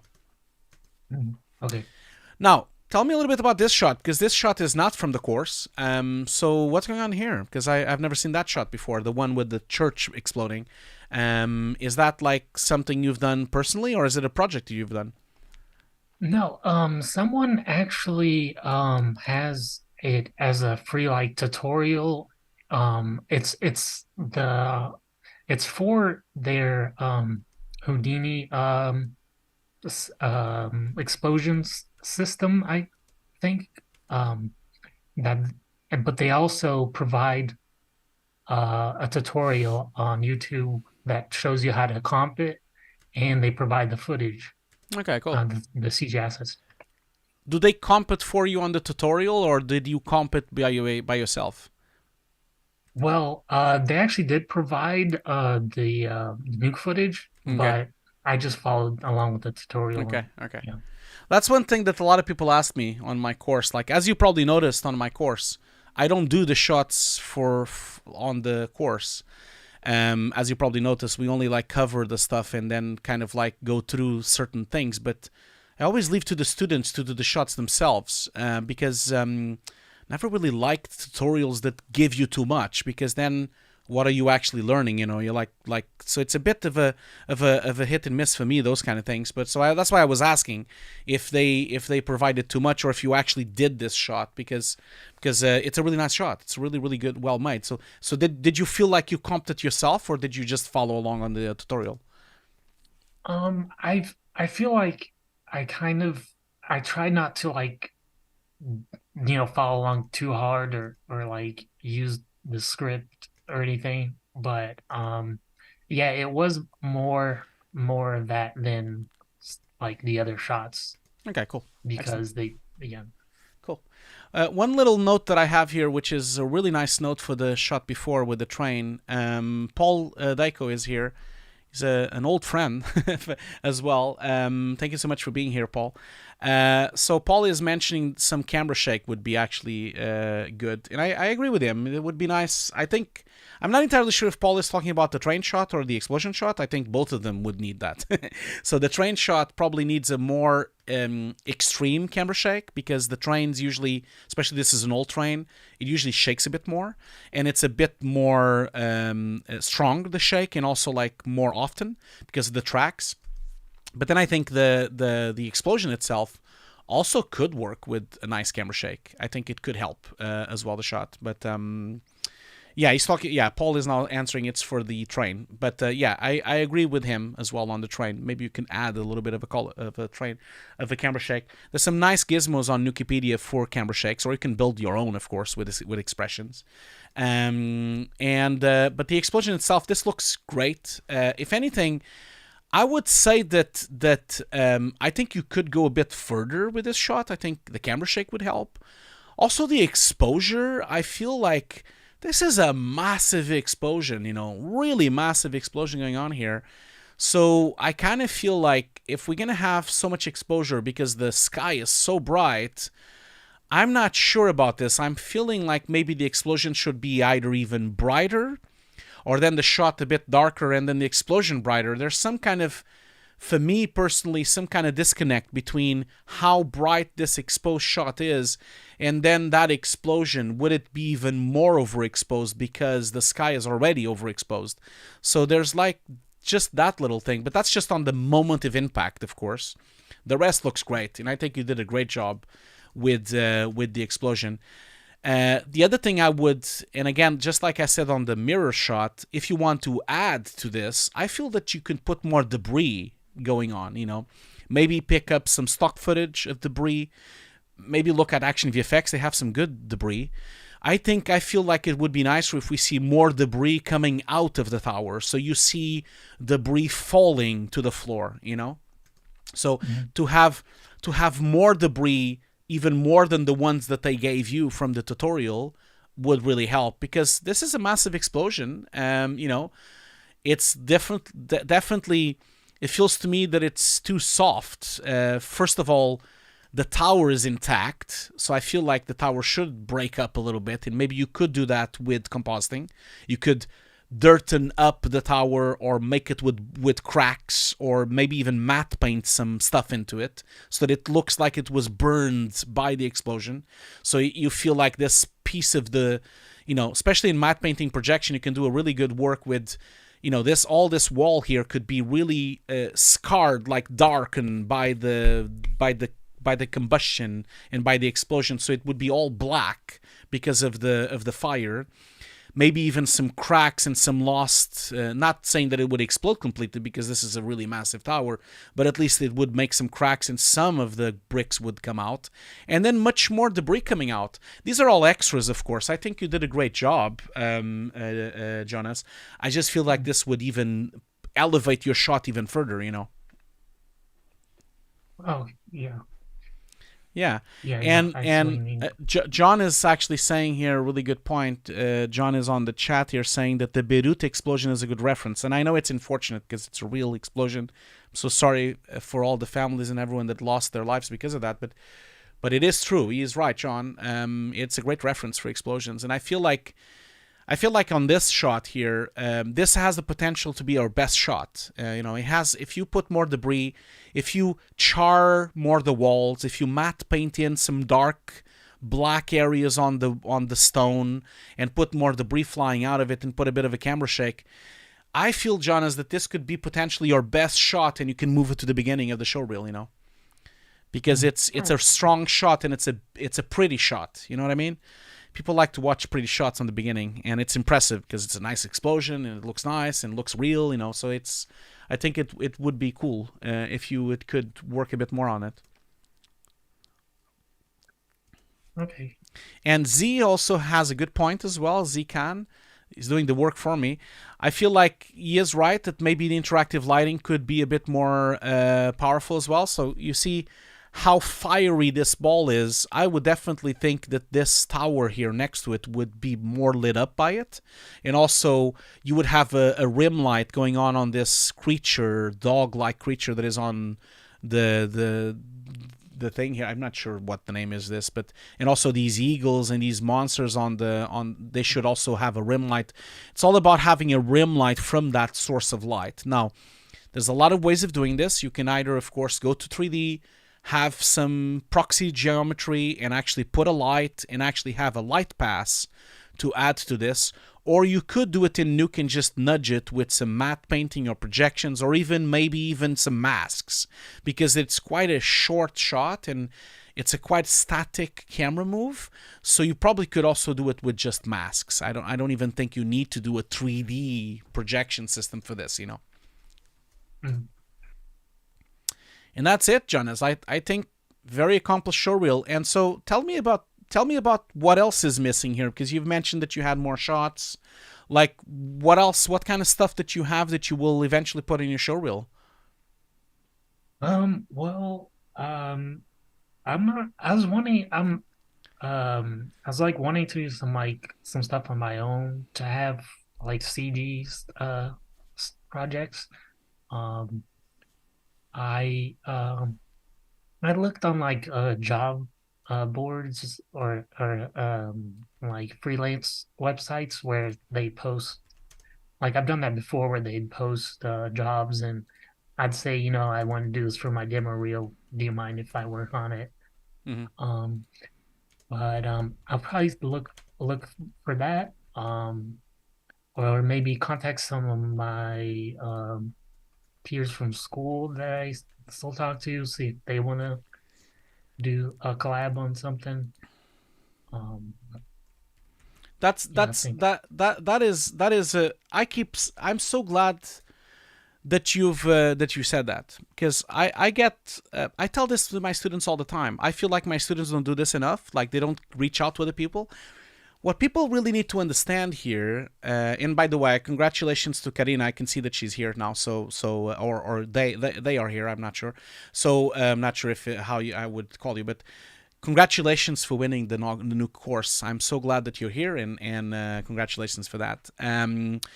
So one of the things that I keep telling my students is that you need to reach out to the people, because, this is an industry where we work as a team.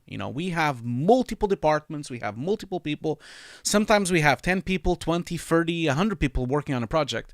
And so there's no shame on getting together with other people and making shots together.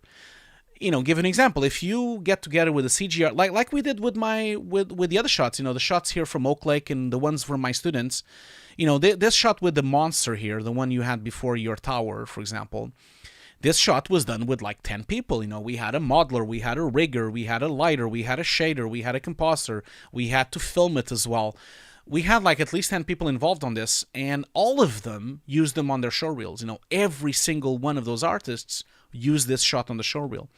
There's no shame on that, because this is what you're going to do later on. You're going to work with other people. And so I'm really glad that you're saying this, because you should do that. You should reach out. Go to our Discord channel for the course. Maybe reach out with other people, connect people on LinkedIn, and try to find other people to collaborate. It's a great way to not only accomplish better shots for your showreel, because 2 people are better than 1, 3 people are even better, 4 people are even better. But it's also a great way to network, but it's also a great way for you to be more used to work with other people. Don't you think, Jonas? What do you think about that? Yeah, definitely. That's one thing I kind of miss from like school, because we had like one of the projects that we had on one of my last quarters was this big project with like the whole class. Everyone was in charge of doing something, and the teacher just kind of overlooked. But we were all in charge of, we used shot grid to like just orchestrate everything, and people who everyone had their own job, and that's also good because you get to know what people are good at, and um if you need help with something, you can always ask them. Yeah, absolutely. I'm so happy that you're saying that, because sometimes I feel that if I'm saying it, people already listen to me saying this, but I'm glad that you've said this as well, and I'm glad how this session went, because Belle also gave a lot of tips and tricks to people. You're giving some tips and tricks to people as well. It's nice that we are all here gathered and having this conversation. It's really nice. And yeah, but like, I would echo all the words that Jonas is saying here. Like, try to group up with other artists and just do some cool stuff. And I'm sure very quickly you'll have a really awesome showreel, by doing that. Cool, man. Well, I mean, with that said, congratulations on your showreel. I think we've identified just a few things that would be tweaked. Just to quickly recap, I feel that your first shot is great. The only thing I would say is that maybe the depth of field could have a bit of a fix in those black edges on the people, but it's a very minor thing because it's really small. I think your second shot with the Oak Lake train station looks perfect. There's no issues here whatsoever. It looks great. And then I think the mirror shot looks fantastic as well. Just that thing about blurring the cracks a little bit. And if you want to go one step further, maybe try to get some reflections inside the cracks to move a bit. And then the monster here, we've identified that it looks perfect. It just needs this edge being fixed with the blur at the beginning. And then your explosion looks fantastic as well. Well, and also this dude here with the ball head, like, he also has a little bit of a wide edge at the end, my student here. And then the explosion looks great already, but it could look so much better if you put more debris and darken the walls and more color, more light interaction. And if you could do that, I definitely think this shot should be on the beginning because I think it's better, so than the other shots. But yeah, congratulations. It's a great showreel. And I'm so happy that you've joined today and share your showreel with everyone. And I hope the feedback helps you in any way. I hope it wasn't too harsh, and I hope it's going to be beneficial for you, Oh yeah, it's definitely, yeah. Yeah, really awesome. Thanks. Yeah, it's always good to get feedback. I've sent it to a couple of my old classmates too previously, and they give some really good feedback, and so yeah, it's really helpful. Excellent. I'm glad to hear that. So with that said, like, is there anything else that you would like to ask or talk about, or should we leave it for today? Not I can think of. Okay. Yeah. Okay. Well, I'm going to stop sharing my screen. Okay, well, Jonas, thank you so much. You're always welcome here. We've had that already. We had students that came back and showed their updated showreel. Happy for you to show up. As I said on Discord, on my course, we're going to do this every month. So every month I'm going to nag people on the Discord to bring their shots in, because I think that, like I said on Discord, not only you can get the shots reviewed and you get some feedback and some showreel feedback during these sessions that I do every month, but also you get so many people to watch. We've had already 520 people watching today. So never know, maybe it will network to other people. Maybe you'll find other friends and other people as well. It's always nice. And usually we get always thousands of views later on the VOD, because a lot of people watch it later after the stream is done. So yeah, you're always welcome to come back as many times as you want. Let me know. Cool. Yeah, definitely. When I have like something really good to show, I'll come back. Cool, man. Cool. Well, I'll leave you to it. Thank you so much. Have a great day, and I'll see you later. Bye. All right. Thanks. You too.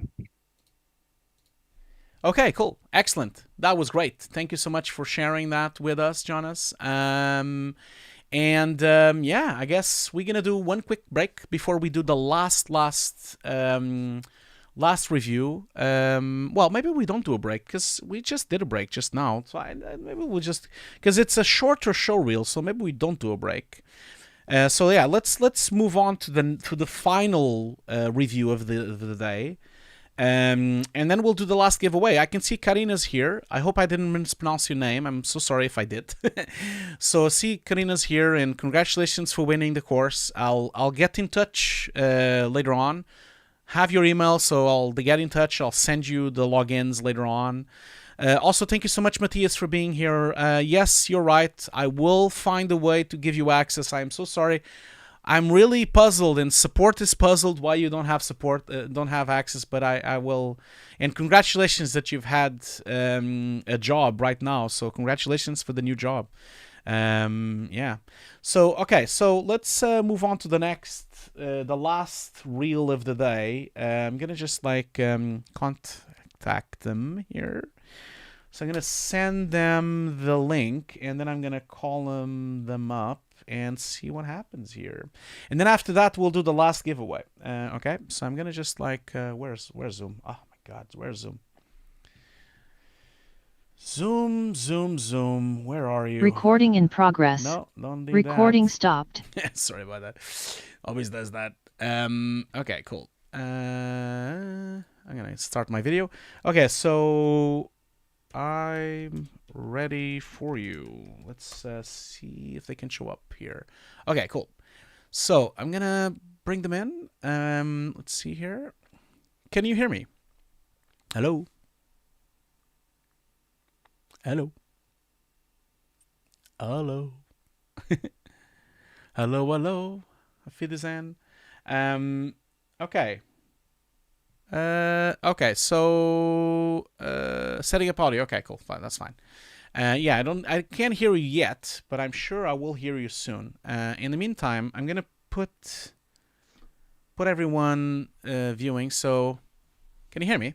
Okay, I should be good now. Yeah. Yes, hi. You are very good. Very loud though. Like I'm just gonna give like. But that's okay. Can you say something now? Maybe I can fix that. No, it's good. It's good now.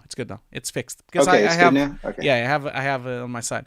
So thank you so much for joining, and I'm sorry it took you so long. I got to you in the end. I'm so sorry because you've been waiting for a while.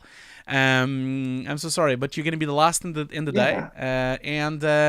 And yeah, I guess like I said to always, only if you want to, of course. But would you like to introduce yourself? Tell people where you're calling from, what you do, what you want. Like, give us a little intro of yourself.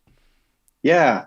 Hi, everybody. Yeah. My name is Chris, calling in from Austin, Texas.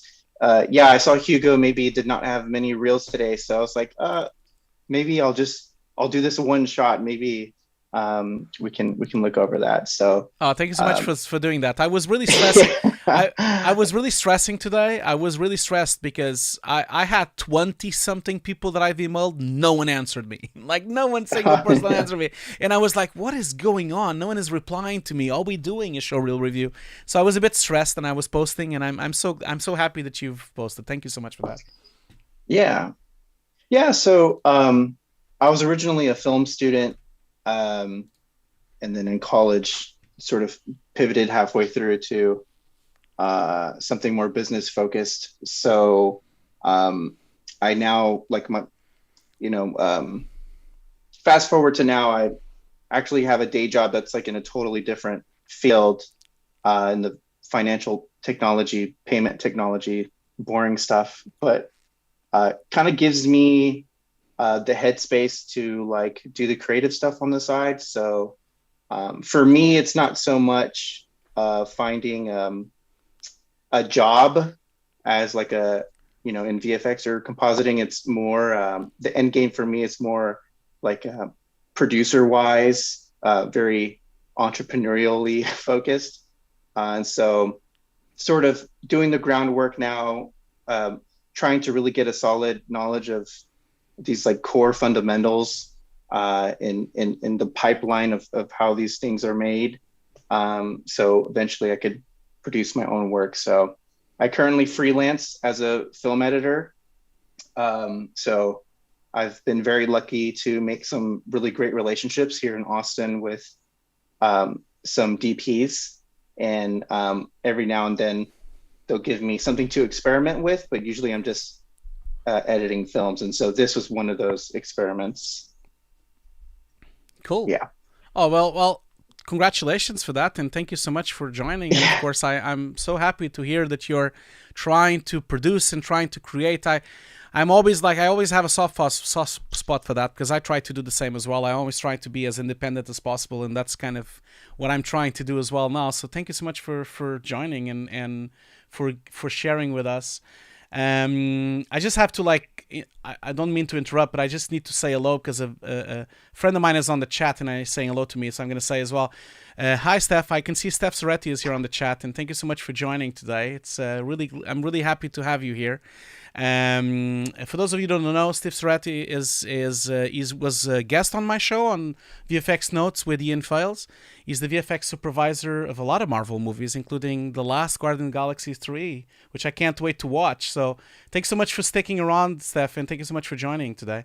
I'll see you later, man.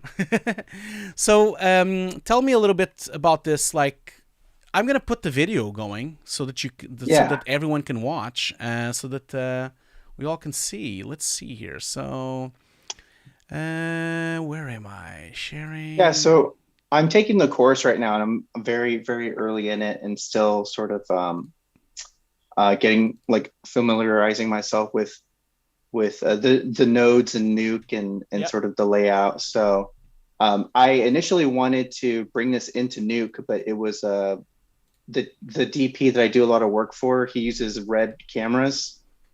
And so I guess I was just wanting to forego having to convert the red file into something appropriate to work with Nuke.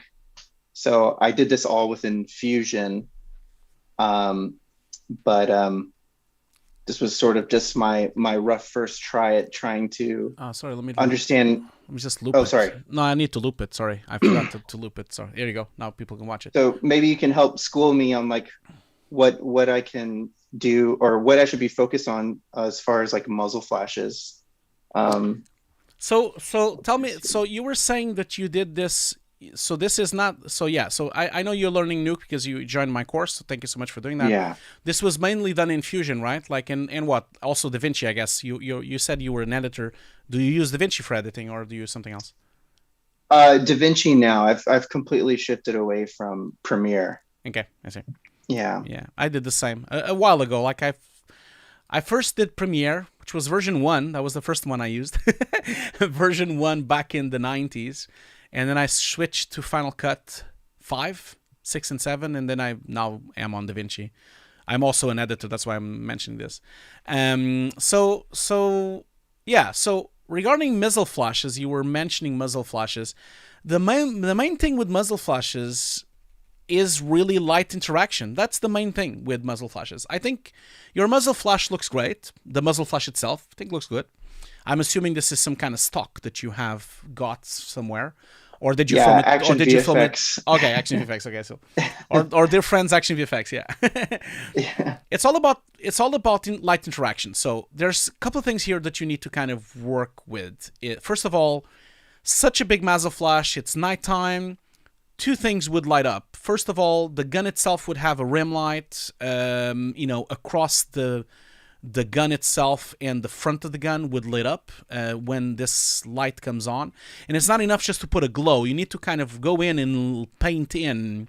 Well, normally if it's a big project, like a big budget movie, they might have the actual 3D model of the entire scan of the person or the actor, and then it's a lot easier to do muzzle flash interactions because they have the full rotomation of the character, Let's say you don't have that, and let's say that you're doing the old-fashioned way, the comp way. I would definitely say that you would have to paint in. You're seeing my mouse, right? You can kind of see that it needs to lit up. This needs to lit up, and the beginning of the gun needs to lit up by this big flash white, like flashlight. So you get white there, and then progressively it goes, of course, less, but it would still flare up. It would still show up on the visor here on the glass, and definitely the face of the person would lit up slightly. This is just one frame.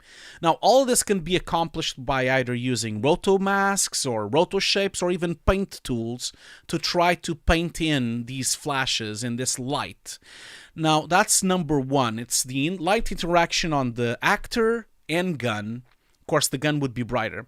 Then after that, this smoke here, is this on set? It is, isn't it?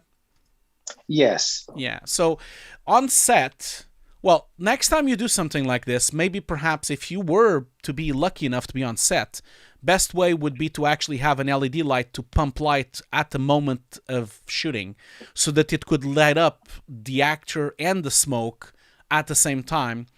So that's one way that we usually do it on set. We have lights and we sync them. We talk with the gaffers and we try to get lights to kind of like hit at the same time.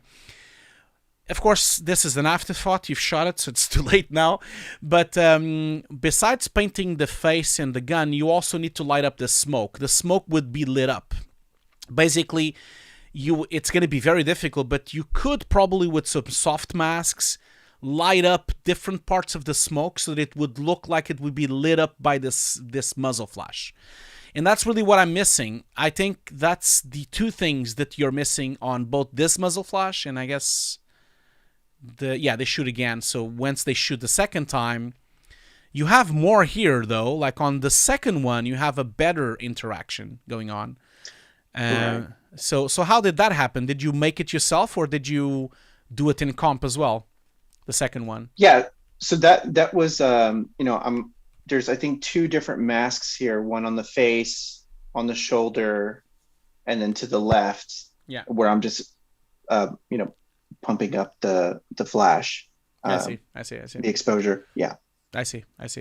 I mean, I definitely think you did a great job on the second one, for sure. I think the second one actually, I mean, I don't think you need anything else.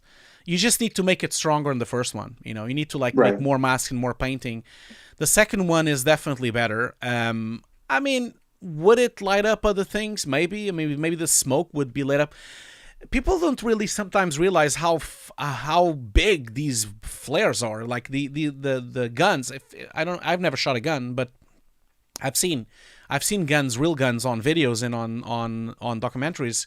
They lit up quite a lot, especially guns like this, like machine guns. Like they lit up quite a lot. So that's the thing to keep in mind. And then I guess that's it, really. So this person doesn't shoot. Oh, she does shoot. She does shoot. That's an AK-47. I don't recognize the other gun, and I guess this one is the same thing for me. Like I feel like you also did a really good job with the light interaction on this one. Not so much the sparks. I think the sparks are losing too much light. Your sparks are just too clamped. They don't have any power to them. They don't have any light to them. And sparks usually would be very lit up. They would be very on. They would be actually quite bright. So I think these sparks that you have at the end kind of look a bit weird. So doesn't make sense. Yeah, I would pump them with more light. With more luminosity. And I guess what I would advise you, though, like since you're doing my course and since I'm assuming you're trying to do things in Nuke as well, I would really advise you to try to replicate this shot in Nuke. Not just for the fact, I'm not saying it's going to be better. No, it's Nuke and Fusion are very similar. It's more about like learning the app itself, by replicating it again, because you've done it once already. By replicating it again on Nuke, then you'll learn how to do it in Nuke, and then you'll know both. I would advise you to do that. One other thing I wanted to ask you: the bullet and this smoke that comes out of the gun, that's also stock that you've put in, isn't it?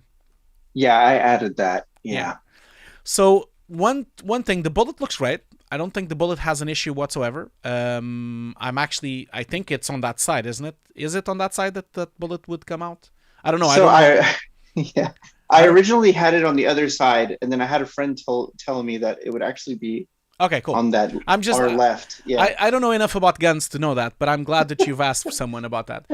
I would say that the white smoke looks really good. If anything, I think you need to be careful because it's a bit too predominant. I feel like it probably, because you see how much smoke it's around her. Like I feel like it's maybe a bit too bright, but it's just a little tad. I think it looks really nice. But yeah, so this is the only shot, right, that you've done. So is going to be a lot of other shots on this project, or just so? This one? I've experimented before. This is the only shot that actually I've made that ended up making its way into a project. So yeah, I believe there's one more shot in this project with a muzzle flash, but I think they've cut that. Okay. Okay. Cool. But when is this going to be out? Like when is it? So this is not my project.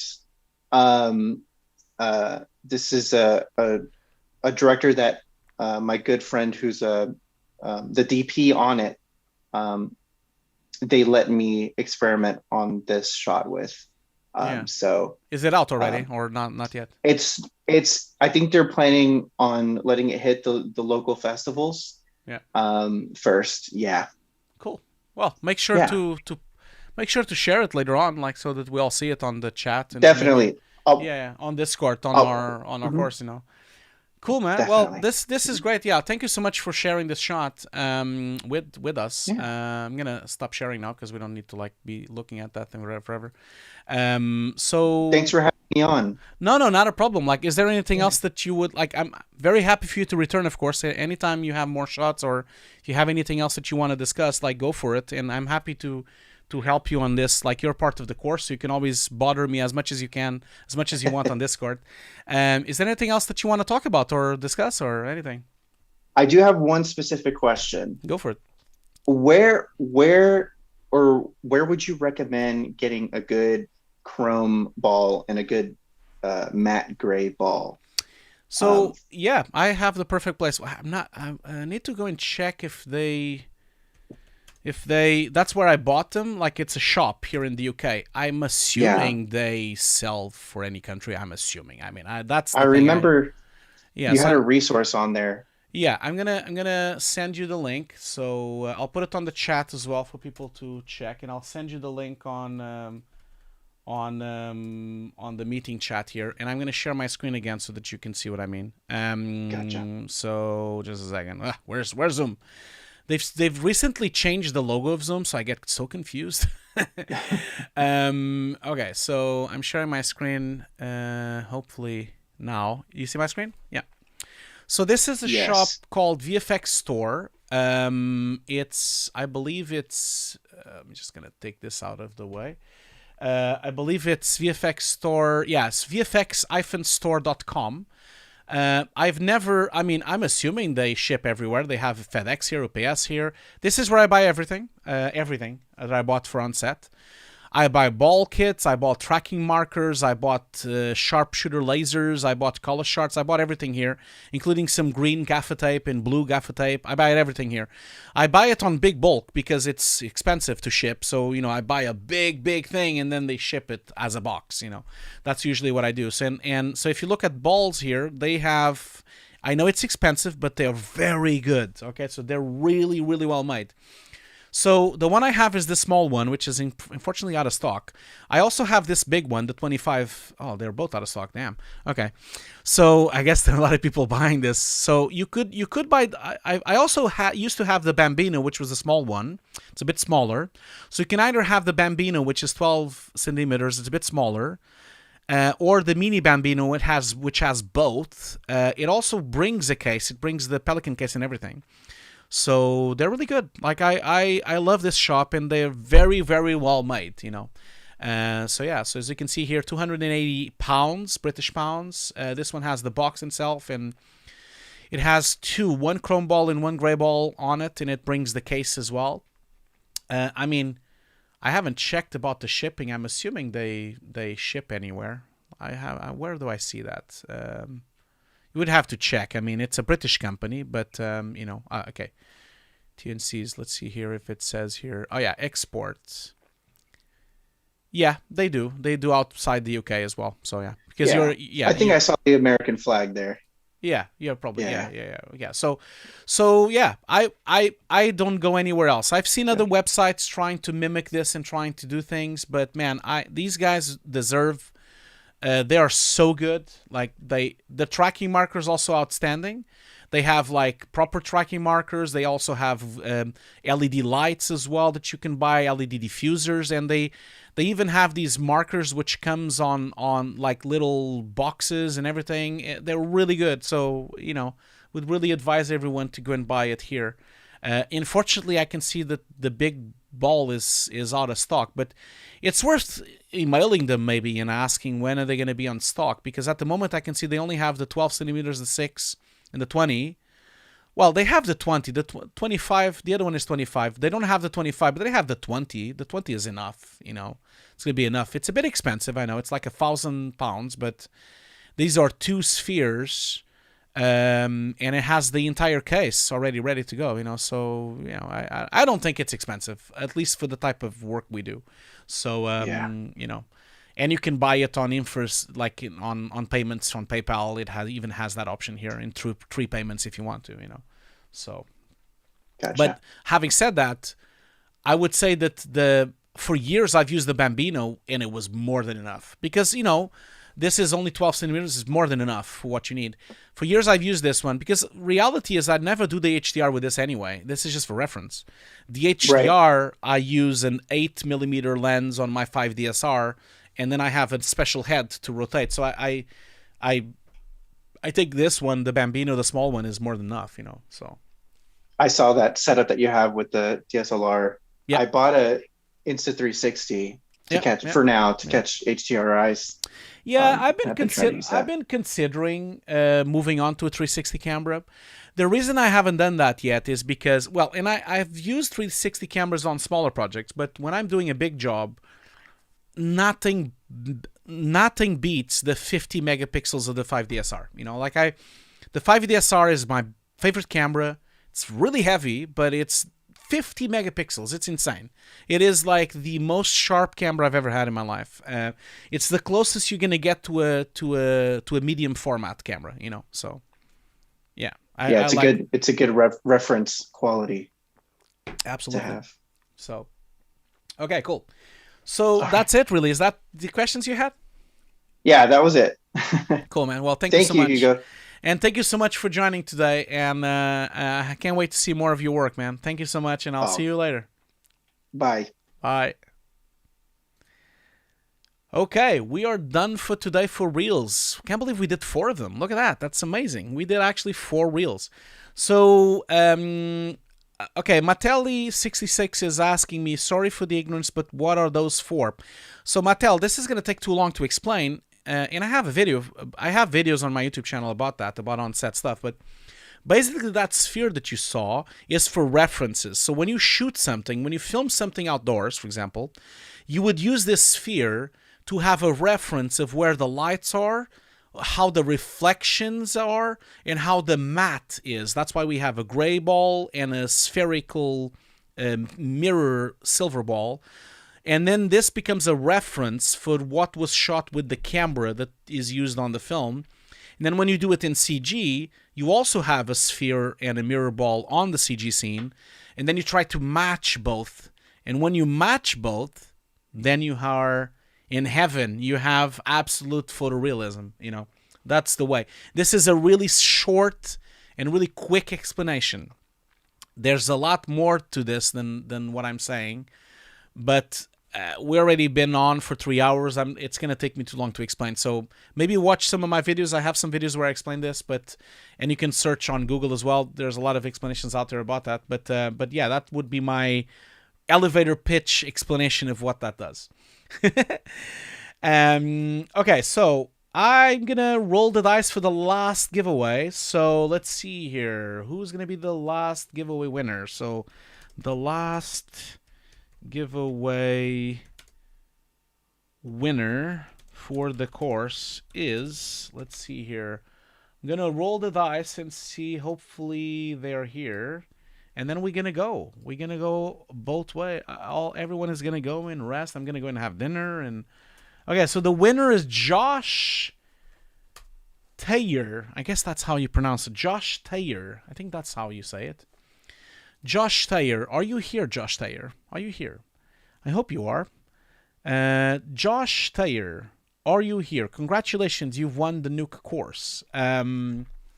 Congratulations!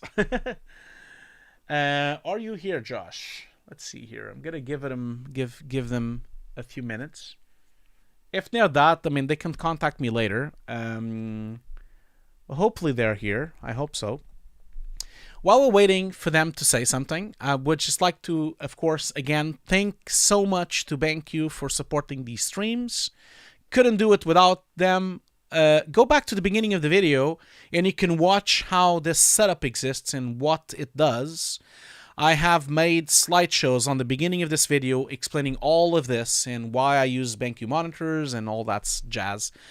I will publish this stream with chapters later tonight or tomorrow, but goes without saying that you can watch the stream already if you use the same link. It'll be unlisted for now until I put chapters, but you can always watch it as many times as you want. And I will put chapters for everyone to specifically watch a section if they want to. And that is it for today. We were here for 3 hours. Thank you so much for joining. It was an amazing stream. I really enjoyed it. Thank you so much for everyone that shared the show reels with us. So again, you know, I can't thank enough. Thanks to Alexander, to Alex, thanks to Bell, thanks to Jonas, and thanks to Christopher. Without them, this show would not be anything. Thank you so much for sharing your work today. And congratulations to Karina for winning the Nuke course, and also congratulations to Josh Thayer for winning the course as well. Congratulations to everyone. And yeah, I'm gonna fare goodbye to all of you.